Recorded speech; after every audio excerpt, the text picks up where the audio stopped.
Our infinite universe is brimming with strange, violent, and potentially life-transporting phenomena. Imagine cosmic portals where objects could disappear, be ejected, or escape to some other place in space or time. They are tickets to oblivion, for the most part. Either you get shredded in a black hole, you get transported to another part of the universe in a wormhole, or you get obliterated by the gusher of a white hole. Blast off to the warp side of the universe as scientists search for black holes, white holes, and wormholes. Are they frivolous fantasies or a science fact?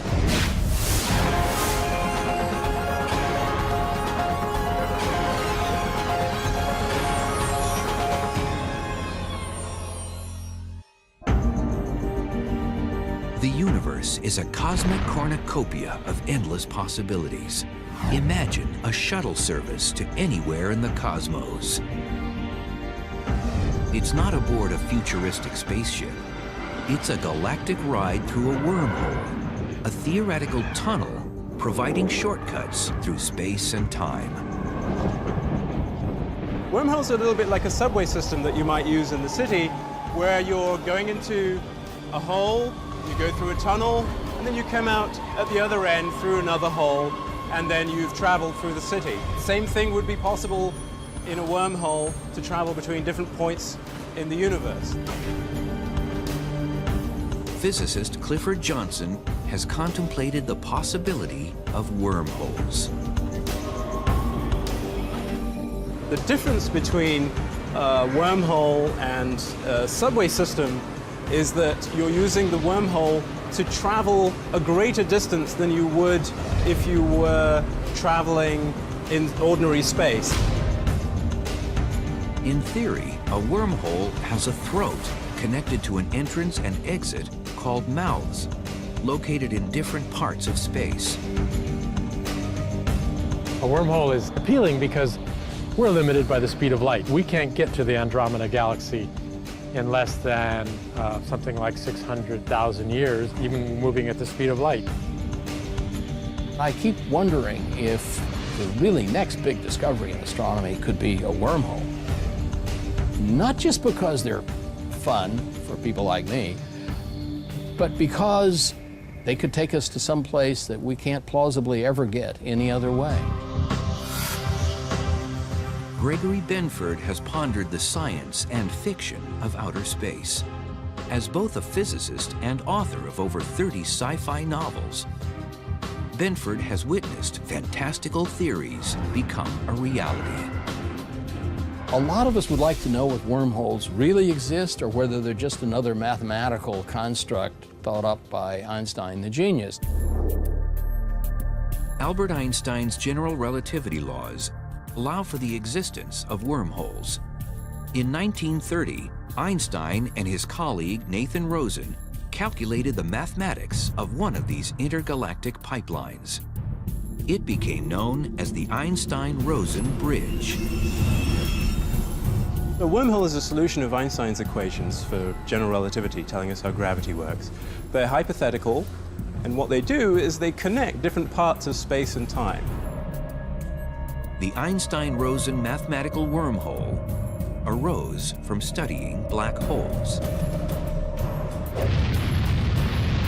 A black hole is a region in space of extremely strong gravity. The gravity is so strong that there is no way for objects that get too near to break away from its gravitational pull. Nothing can escape a close encounter with a black hole, not even light. This inverted fountain serves as a visual analogy to what's going on around a black hole. At the bottom is the area inside the event horizon.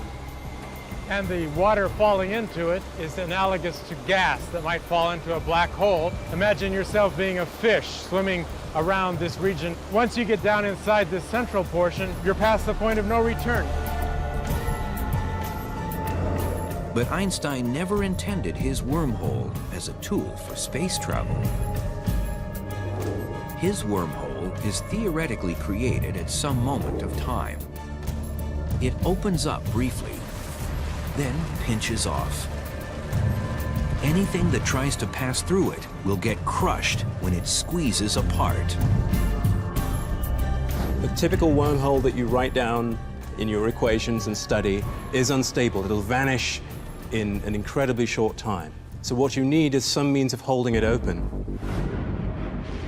After Einstein's wormhole was determined unstable in the 1960s, little research was done on the concept. Then, the sci-fi film Contact was released in the late 1990s.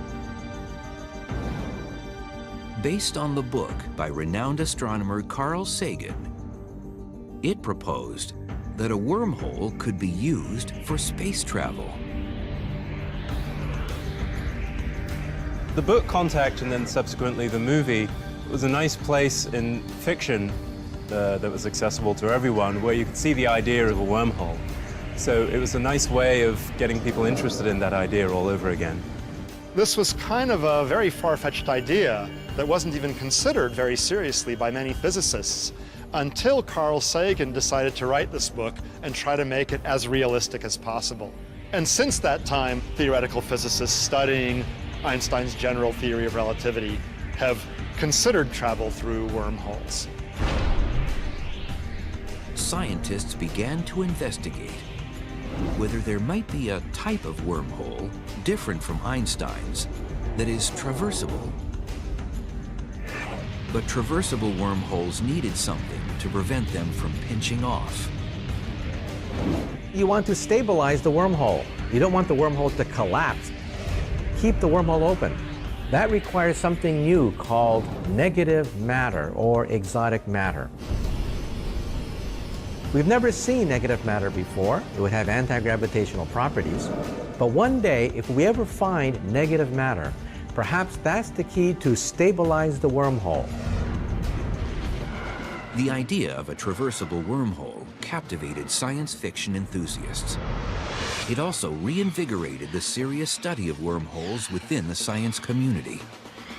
This transversable wormhole created quite a sensation, because perhaps it is physically possible to one day build a subway system to another galaxy.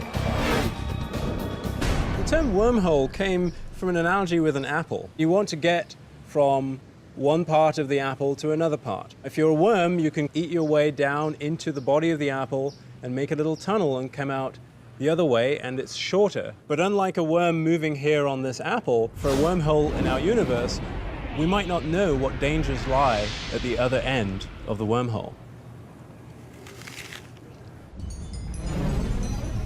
The other end of a wormhole could be connected to a very dangerous part of the universe, with all sorts of exotic phenomena. It might even be in the core of a star. If we ever find a wormhole, and if it's close enough for us to reach, almost certainly we'll first send automated probes through and direct them to come back, maybe even put them on a cable in case something nasty happens to them and they can't return. Physicists do not know of any way that a wormhole might arise naturally in our universe.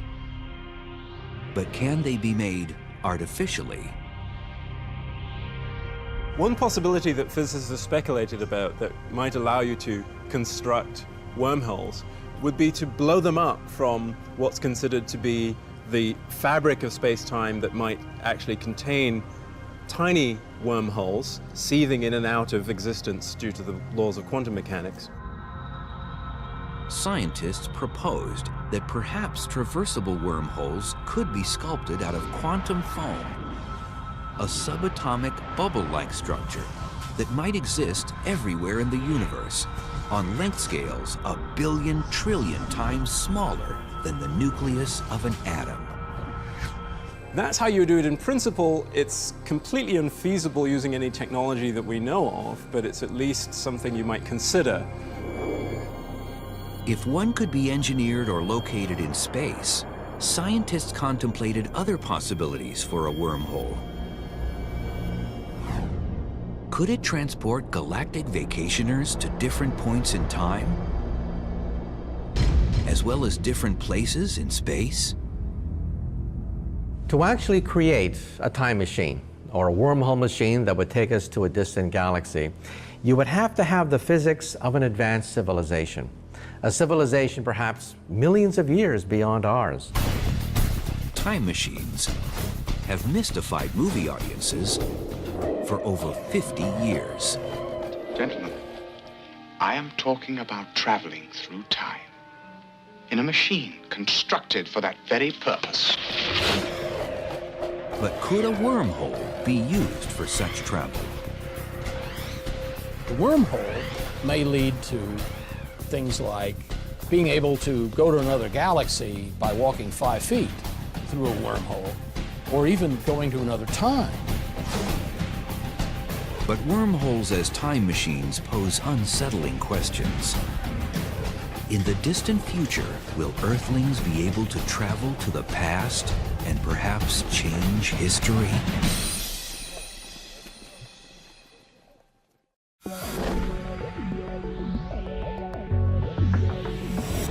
Scientific ideas considered far-fetched today could one day become as acceptable as the fact that the Earth is round.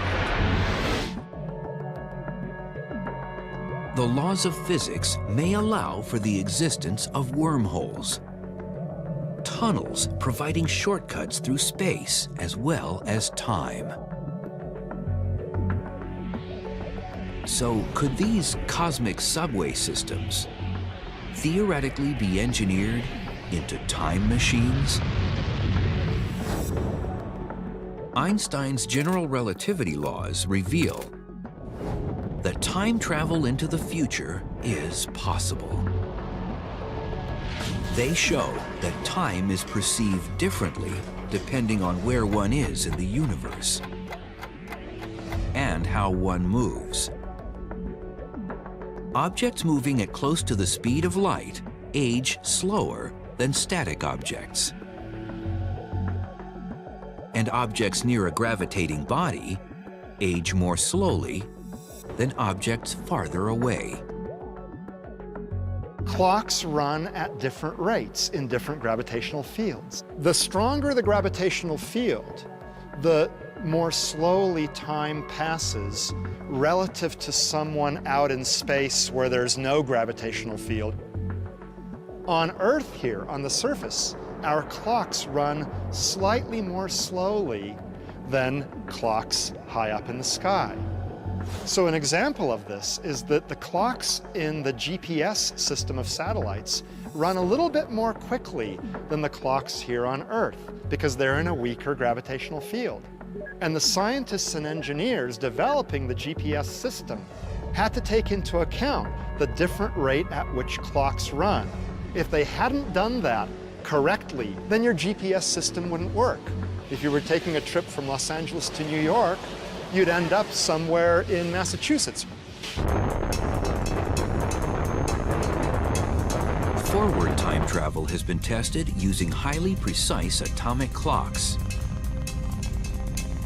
Scientists have placed one clock on the ground and another in a rocket flying high above the Earth. The two were compared using radio signals between rocket and ground. The clock on the rocket ticked faster. Here on Earth, my clock is running more slowly compared to someone in a rocket ship somewhere further away from Earth. So their clock is moving more quickly, they're going to the future faster. Physicists have studied whether wormholes could provide travel not only to the future, but also to the past. If there was a wormhole with one mouth near Earth and the other in the center of our galaxy, the rate of flow of time will be different at the one mouth than at the other when compared through the external universe. But when looking directly through the wormhole, the rate of flow of time appears to be the same. This difference in their relative ticking rates, as viewed externally versus viewed through the wormhole, would convert the wormhole into a time machine. What that means is that by entering a wormhole, you could leave here today and come out the other end of the wormhole hundreds or thousands of years earlier. The wormhole may lead to things like being able to go to another galaxy, or even going to another time. It's possible you can use a wormhole of a certain kind to actually transport information backward in time, or people backward in time.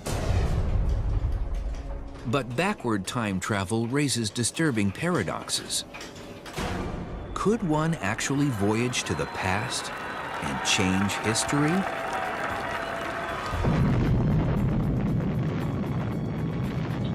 One of the problems with traveling backwards in time is that it produces various paradoxes. The most famous of this is the grandfather paradox. This says that if I have a time machine, I could go back in time and I could kill my grandfather, who would then never have had my father, who would never have had me. I would never have been born.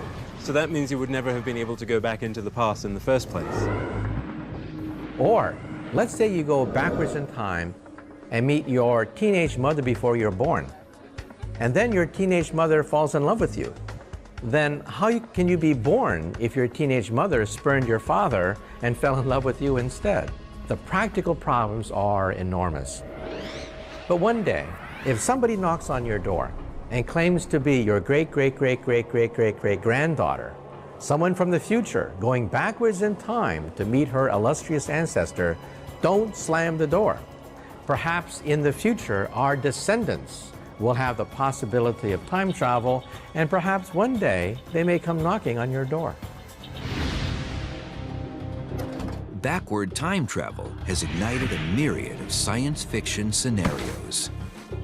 If that machine can do what you say it can, destroy it, George, before it destroys you.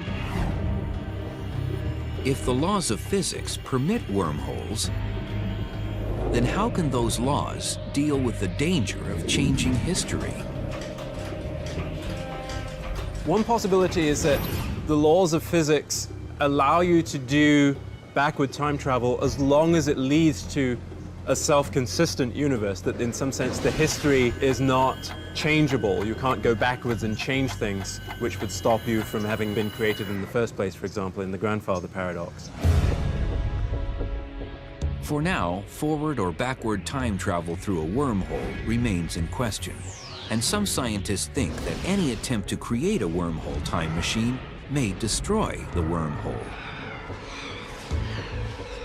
What actually happens when you try and make that wormhole into a time machine is that as soon as it starts connecting different times, you get a pileup of radiation so intense that it destroys the entire wormhole, thus stopping you from making that wormhole into a time machine.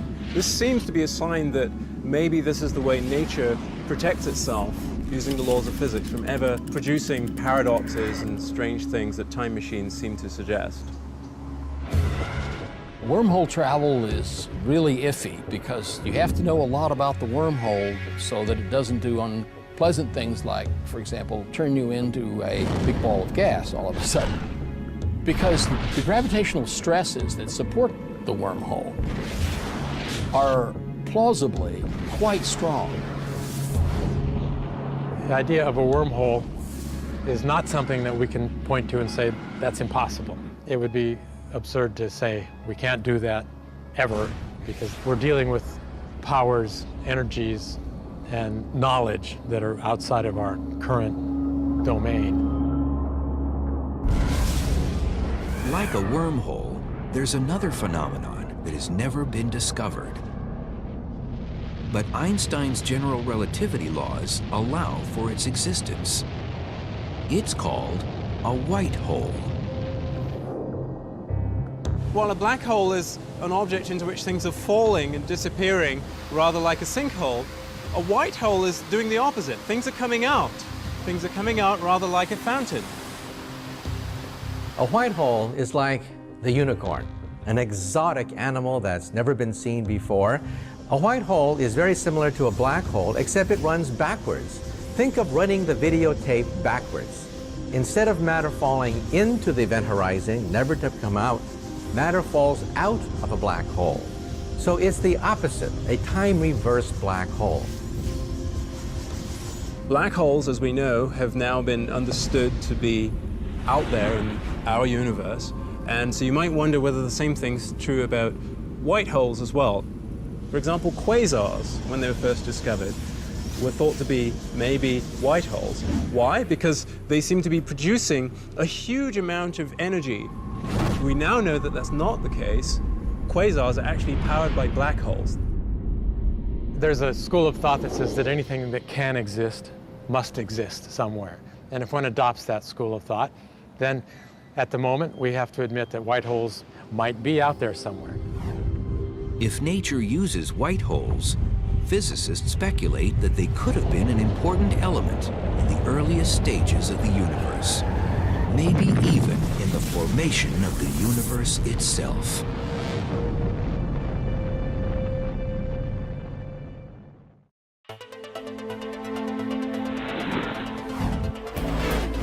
When trying to decode some of the mysteries of the universe, the answers may truly be black and white. The universe began with the Big Bang, an expanding fireball of matter and energy that started compressed as a tiny subatomic point called a singularity. A singularity is a region where gravity is immensely strong. The Big Bang singularity gave rise to the entire universe, which includes space, time, and all the matter that fills it. A similar type of singularity is a white hole, a theoretical object that arises in Einstein's theory of gravity. It's essentially a black hole in reverse, a point of singularity where matter is ejected. Consequently, some scientists have wondered if the universe could have been created from a white hole. One idea to describe the entire universe has been that it's one big white hole in which there's an emergence from some initial singularity. That creative thought is one amongst many for how the universe was seeded and how it began and how the Big Bang emerged. Think about it. A white hole emits matter. It doesn't gobble up matter. But isn't the Big Bang the same thing? A small little quantum dot that expands and spews out matter? So perhaps the white hole could be the story of our universe. NASA's Wilkinson Microwave Anisotropy Probe, known as WMAP, has measured the radiation left over from the very early universe. Studies of this cosmic microwave background have confirmed that the universe began with a brief but colossal growth birth called inflation that preceded its regular phase of expansion.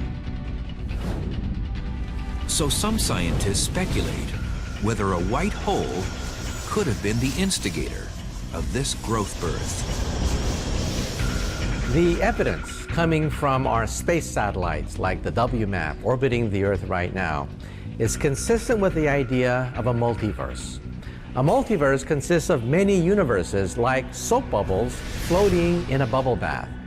In a bubble bath, we have bubbles popping into existence, collapsing back, giving birth to baby soap bubbles. So in other words, Big Bangs could be happening all the time. Perhaps each Big Bang starts with a white hole that then expands rapidly, giving us a baby universe. It's still unproven whether multiple universes exist and whether white holes may have created them. But scientists have shown that some types of white holes, although possible in theory, are highly unstable.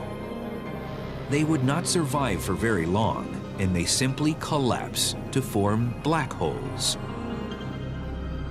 Possibly white holes played a role. Perhaps they formed for a very short time, but then being unstable, they collapsed. But even during that period when they were first formed, they may have left some important imprint on the future of the universe. We don't know whether that's true, but it's a possibility. White holes are a nice act of imagination, but I don't think they have any substance yet. They're entirely theoretical objects, but then black holes were that way once upon a time. White holes might or might not have existed at the beginning of the universe. But one thing's certain, black holes are no longer science fiction. They're science fact. Scientists agree these whirling vortexes are born out of the death throes of massive stars. When a sufficiently massive star runs out of fuel, it is unable to support itself against its own gravitational pull. It then collapses inward to form a black hole. Black holes are troublemakers in the evolution of the universe. They can draw matter in, spew it out, reform, reorganize regions of the universe, perhaps part of a galaxy, take up residence at the center, start running the show. They're big muscular things that lumber around and cannot be stopped. Black holes are difficult to detect because they're black. But they can be observed when they interact with something in space, such as in falling gas, which heats up and glows in X-rays.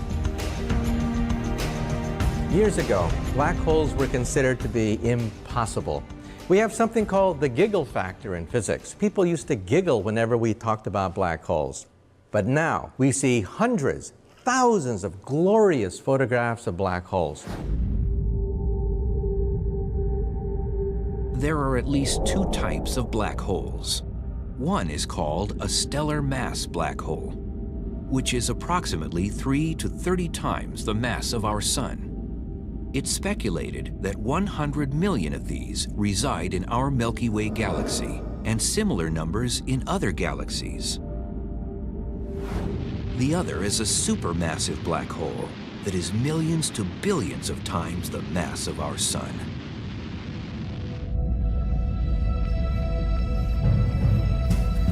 It's believed that this humongous monster lives at the center of most every large galaxy. Our own Milky Way galaxy has one. Yet whether they're stellar mass size or supermassive, all black holes are cosmic cannibals. A black hole, in some sense, is like a cosmic roach motel. Everything checks in, but nothing checks out. A trip to a black hole would be fantastic, almost psychedelic. It's like having a near-death experience. As you get even closer to the black hole, tidal forces begin to stretch your body apart so that the top of your body and the bottom of your body experience different gravitational forces, and you become spaghettified. Eventually, even the atoms of your body become noodles and become ripped apart. In the case of a supermassive black hole, the process of spaghettification is somewhat different. The person jumping in wouldn't be spaghettified until passing through the event horizon. And the reason for that is because the tidal forces that would stretch him aren't strong enough until you get closer to the singularity. So the person jumping in would have a few moments of perception that they were inside of a black hole, and they could marvel at that idea before they plunged toward the singularity and then became spaghettified. And if one black hole isn't violent enough, try two black holes dueling for dominance.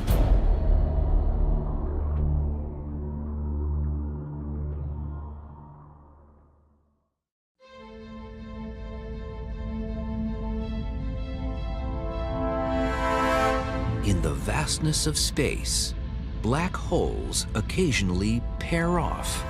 It may appear as though they're engaging in some sort of cosmic courtship.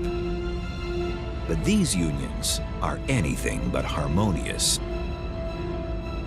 When two black holes get too close, they become trapped by each other's gravity. The two orbit around each other like whirling dervishes.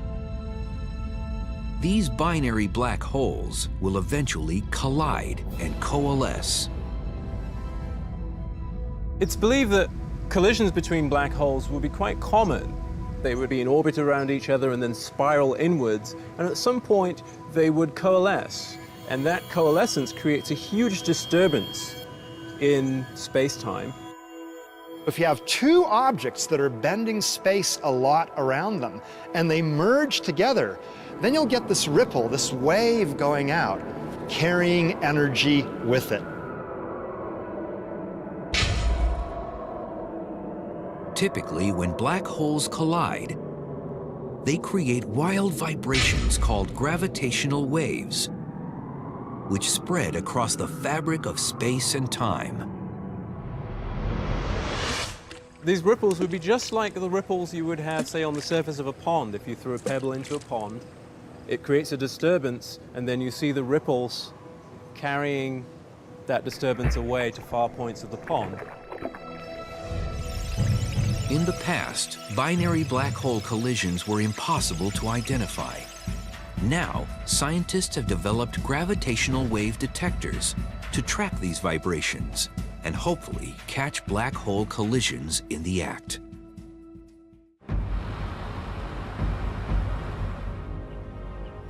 LIGO is a ground-based observatory that's currently searching for gravity waves produced from collisions involving stellar-sized black holes, a few times the mass of our Sun. The system uses lasers to measure the motions of mirrors that hang by wires from overhead supports. When two black holes merge together, they'll release these gravitational waves, these ripples in the shape of space.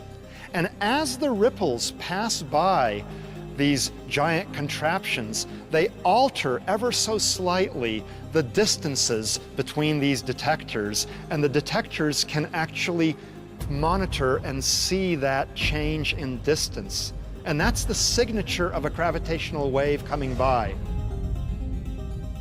In the future, LISA, a joint NASA and European Space Agency mission, will be able to detect waves from collisions involving supermassive black holes. These impacts occur after two galaxies have merged, and their supermassive black holes sink to the center of the newly formed galaxy and find each other.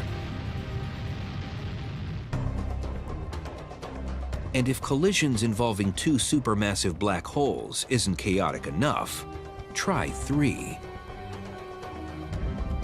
In January 2007, US and European satellites actually observed black hole triplets 10 billion light years away in the Virgo constellation. They're actually three quasars, which are luminous objects thought to be powered by supermassive black holes located in the centers of galaxies. This trio is in close proximity to one another. They're only about 100,000 to 150,000 light years apart, which is about the width of our Milky Way. In all probability, the three will eventually engage in a hostile merger. If you take three large black holes brought close together because two big spiral or elliptical galaxies have slammed together, then it's a real free-for-all. And two of them could win the game and throw the third one out. Gravitational interactions between three bodies can lead to the ejection of one of the supermassive black holes from the system. And then you're just left with a binary supermassive pair that will coalesce ultimately. The supermassive black hole that gets ejected is ejected typically with enough speed that it can't carry stars with it. So it becomes a rogue black hole. It's off on its own. Modern science continues to unravel the mysteries surrounding black holes. But for some, one enduring question remains. The deepest question in all of black hole physics is what lies on the other side of a black hole? What happens if you throw the encyclopedia into a black hole? Is all that information lost? We don't know for sure. According to Einstein's general relativity laws, nothing can ever come out of a black hole. But if a black hole is extremely tiny, the laws of quantum mechanics merge with the laws of general relativity. Quantum mechanics governs the world of the very small, such as electrons, neutrons, and other subatomic particles. General relativity rules the world of the very large, where ordinary gravity is dominant, like planets, stars, and galaxies. The fact is, when you put together quantum theory with black holes, you find that they aren't completely inert objects that only suck things in and nothing comes out. They actually radiate. The black holes that radiate are called mini black holes, which are much smaller than their stellar mass or supermassive black hole cousins. Celebrated physicist Stephen Hawking proposed that if mini black holes exist, they must emit radiation, which has been named Hawking radiation. It is believed this radiation will cause a tiny black hole to evaporate and potentially disappear. Hawking gave mathematical evidence that when a tiny black hole forms and then evaporates, some of the information that went into the black hole never comes back out. This startling prediction caused a firestorm among physicists because the laws of quantum theory insist that information can never be completely destroyed. Essentially, the world split into two camps: those who believed that Hawking's calculation was really it, and the other camp that said, well, Hawking's calculation needs refining. String theory and other theories seem to suggest that the information is actually preserved. It just comes out very subtly.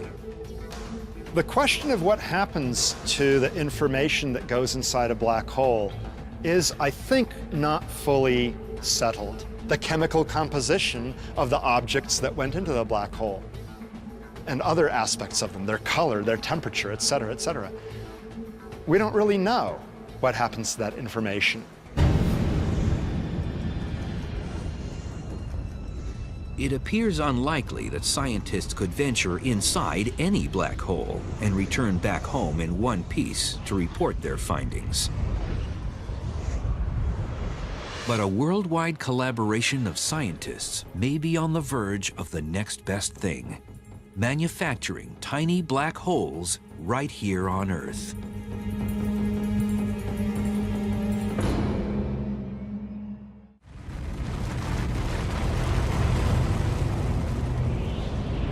Today, scientists are pushing back the boundaries of cosmic research. If naturally formed black holes aren't scary enough, what about a black hole factory? In Switzerland, at the physics laboratory called CERN, scientists have built the Large Hadron Collider, the biggest, most complex science experiment ever constructed. It's a particle accelerator, 17 miles long and the weight of 5 jumbo jets. It's capable of crushing subatomic particles together to replicate the energies that existed microseconds after the Big Bang. This particle collider was designed and built to study important questions in fundamental particle physics. But it will cram so much energy together that if physicists are lucky about how nature works at those energies, it could also produce tiny black holes. We might be able to see microscopic black holes being formed in these high-energy collisions, and those black holes would then be amenable to study. They would rapidly evaporate. We'd be able to study their decay products and understand physics of quantum gravity in the laboratory, which is something that we never dreamed we'd be able to do in our lifetimes. But the possibility of manufacturing mini black holes has roused suspicion and fear. Could they escape the Earth's gravity and eventually devour our planet? cosmic rays from outer space hit the Earth all the time, perhaps with more energy than these mini black holes. So these mini black holes are harmless. They're not going to eat up the Earth. They are not a doomsday device. A similar mini black hole scare happened in the United States. In Brookhaven, New York, a smaller collider experiment is already underway. The relativistic heavy ion collider, better known as RHIC, is an underground pipeline where gold atoms collide together at 99.9% the speed of light. When the experiment began in the year 2000, news spread that these head-on impacts created black holes. The laboratory, which is very responsible, decided it needed to respond to this and reassure people, so it convened a group to look at this. And what that group found was that these kinds of collisions had been happening in outer space, and that had never caused a problem. Theoretically, we produced conditions in these collisions which should mathematically give some similarity to the theory that surrounds black holes. But in practice, we're completely safe. There's no way that any black hole that could be a concern could be produced here at RHIC. Well, RHIC certainly is not capable of producing a black hole of any kind. There is not enough mass which is being created here by many orders of magnitude. Although RHIC cannot create mini black holes, scientists can go through the ashes of these particle collisions to learn about the early moments a few microseconds after the Big Bang. So we can use this knowledge to gain a better understanding of what happened shortly after the Big Bang, including the possibility of primordial black hole formation. The particle collision experiments in Switzerland and in the US may not produce life-threatening black holes, but they could give several important clues about whether information comes back out of a mini black hole and even how the universe began. They do provide a laboratory to see how far we can push Einstein's theory until all hell breaks loose and the equations collapse. And that's why we think that mini black holes could be a key to going beyond Einstein. Physicists will continue to probe into the mysteries still surrounding black holes. They will also remain on high alert for any signs of the elusive wormholes and white holes. The search for the next frontier marches on.